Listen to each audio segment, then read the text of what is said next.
COP30 पे गई, Brazil गई, दुनिया का बहुत बड़ा फोरम था, पूरी दुनिया आई हुई थी वहाँ पर।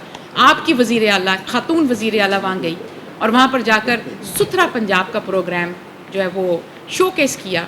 पूरे पंजाब के अंदर इस वक्त 2.25 लाख लोग पूरे पंजाब की सफाई करते हैं दिन भर। आप देखते होंगे अपने मोहल्लों में, गलियों में, यूनियन काउंसिल्स में, तहसील लेवल पर, ज़िला लेवल पर किस तरह से सुथरा पंजाब की टीम्स जो हैं घरों से आकर लोग कूड़ा उठाते हैं, आप गलियाँ साफ़ करते हैं। अभी ईद गुजरी, ईद के जब बकरा ईद होती थी, ईद कुर्बान जो जिसे कहते हैं, उसके बाद इलाइशें पड़ी होती थी, बदबू आती थी, ताफुन फैला होता था, ढेर लगे होते थे गंदगी के। आज अल्हम्दुलिल्लाह सिर्फ ईद के 3 दिनों के अंदर अंदर सुथरा पंजाब ने 4.25 लाख टन इलाइशें उठाई 3 दिन के अंदर अंदर। चौथे दिन भी कोई इलाइश नज़र नहीं आई सड़क पर। और 60,000 मशीनरी और व्हीकल इस काम के लिए तैनात किए गए।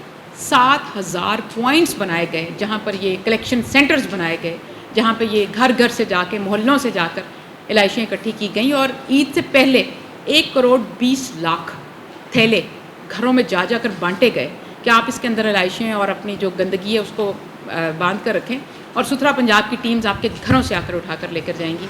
1139 उसकी एक हेल्पलाइन भी दी कि यहाँ पर आप राब्ता करके अपना एड्रेस बता सकते हैं, कंप्लेन बता सकते हैं, कहीं गंदगी पड़ी है वो बता सकते हैं।